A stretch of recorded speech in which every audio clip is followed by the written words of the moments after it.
शिव एक शक्ति है, एक रहस्यमयी ऊर्जा जिससे सब जगत चलायमान है। वैज्ञानिक अभी तक इसे कोई नाम नहीं दे पाए हैं। हालांकि प्राचीन काल के ऋषियों और संतों ने इस अज्ञात शक्ति को शिव कहा है।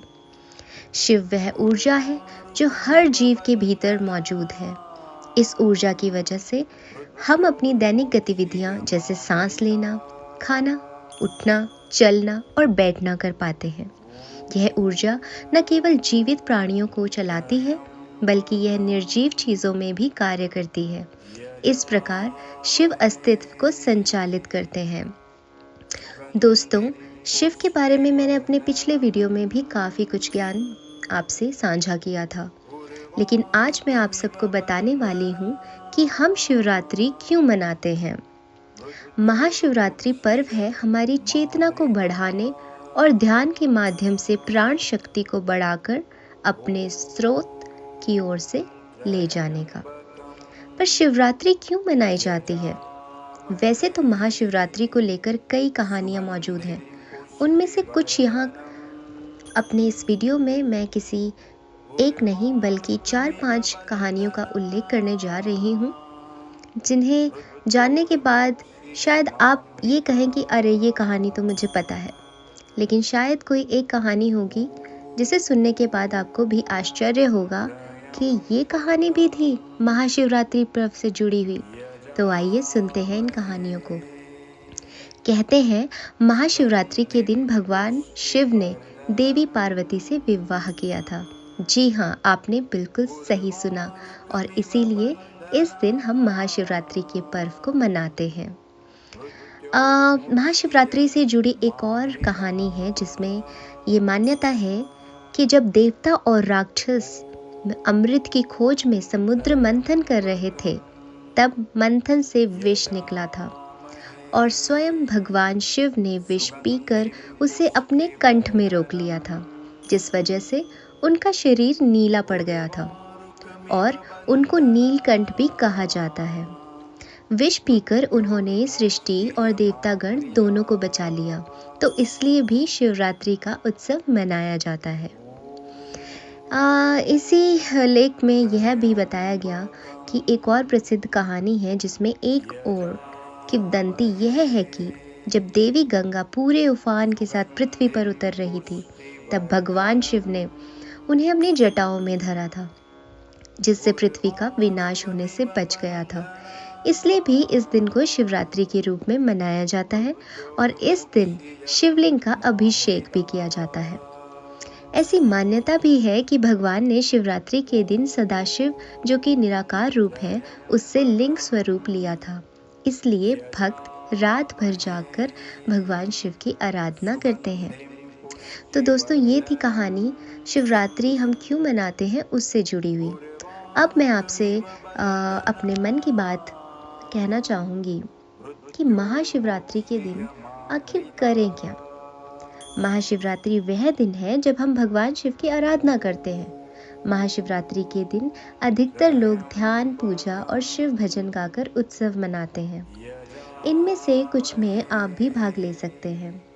तो सर्वप्रथम मेरी सलाह है कि आप उपवास कीजिए। आप में से कितने लोगों ने उपवास रखना है, प्लीज़ मुझे कमेंट सेक्शन में ज़रूर बताएं। मैं तो उपवास रखने वाली हूँ। जी हाँ, और मैंने अभी से अपने घर में दूध, केले, बेर और कई तरह के फल आदि जमा कर लिए हैं, ताकि व्रत वाले दिन मुझे खाने के लिए इधर उधर ढूंढना ना पड़े, या जब मुझे बहुत भूख लगे तो मैं इस परेशानी में अपना दिन ना बिता दूं कि मुझे भूख लग रही है, बल्कि मैं अपने महादेव की भक्ति में लीन रहूं। जी हाँ, उपवास से शरीर के हानिकारक पदार्थ बाहर निकल जाते हैं और शरीर की शुद्धि होती है, जिससे मन को शांति मिलती है। जब मन शांत होता है तब वह आसानी से ध्यान में चला जाता है। इसलिए महाशिवरात्रि पर उपवास करने से मन तथा चित्त को विश्राम मिलता है। ऐसी सलाह दी जाती है इस दिन फल अथवा ऐसा भोजन ग्रहण करें जो सुपाच्य हो। महाशिवरात्रि उपवास करने से हमें शारीरिक बल तो मिलता ही है, हमें बीमारियों से हम निरोग होते हैं और उसके साथ साथ हमारा मन, हमारी आत्मा भी शुद्ध हो जाती है। इसलिए मैं तो उपवास रख रही हूँ।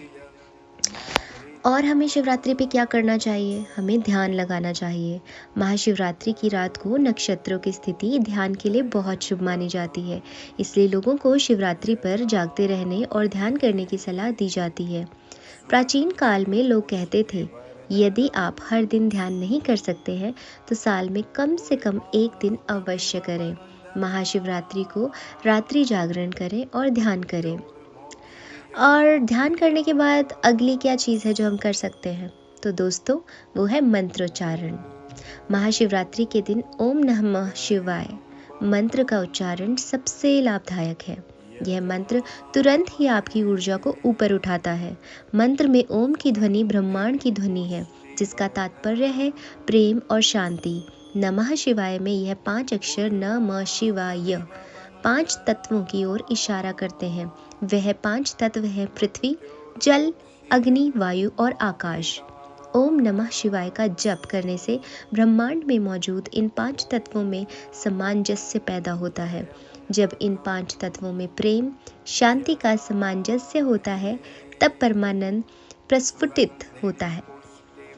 दोस्तों, मंत्रोच्चारण के उपरांत मेरी सलाह है कि हमें महाशिवरात्रि पूजा, रुद्र पूजा में सम्मिलित होने से कई तरह के लाभ होते हैं, तो हमें इस लाभ को ज़रूर उठाना चाहिए।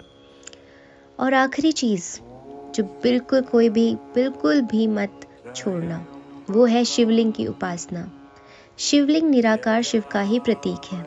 शिवलिंग पूजा में बेलपत्र अर्पण किया जाता है। शिवलिंग को बेलपत्र अर्पण करना अर्थात 3 गुण शिव तत्व को समर्पित कर देना। तमस, वह गुण जिससे जड़ता उत्पन्न होती है। रजस, वह गुण जो गतिविधियों का कारक है। सत्व, वह गुण जो सकारात्मकता, रचनात्मकता और जीवन शांति लाता है। ये तीनों गुण आपके मन और कार्यों को प्रभावित करते हैं। इन तीनों गुणों को दिव्यता को समर्पण करने से शांति और स्वतंत्रता प्राप्त होती है। तो दोस्तों, यह था महाशिवरात्रि पर एक विस्तार से दिया हुआ ज्ञान और मेरा वीडियो। आशा करती हूँ कि महाशिवरात्रि के इस पर्व पर मेरे द्वारा शेयर की गई इस जानकारी से आप बहुत लाभ उठाएंगे और इस उपवास से आपके जीवन में शांति, सुख, धन, हर तरह का सुख का लाभ होगा। मेरे वीडियो को लाइक करना मत भूलिए और अपने ज़्यादा से ज़्यादा मित्रों में, अपने दोस्तों में, अपने सगे संबंधियों में शेयर कीजिए। और प्लीज़ इसी तरह मेरे चैनल से जुड़े रहिए। फिर मिलेंगे एक नए वीडियो के साथ। ओम नमः शिवाय।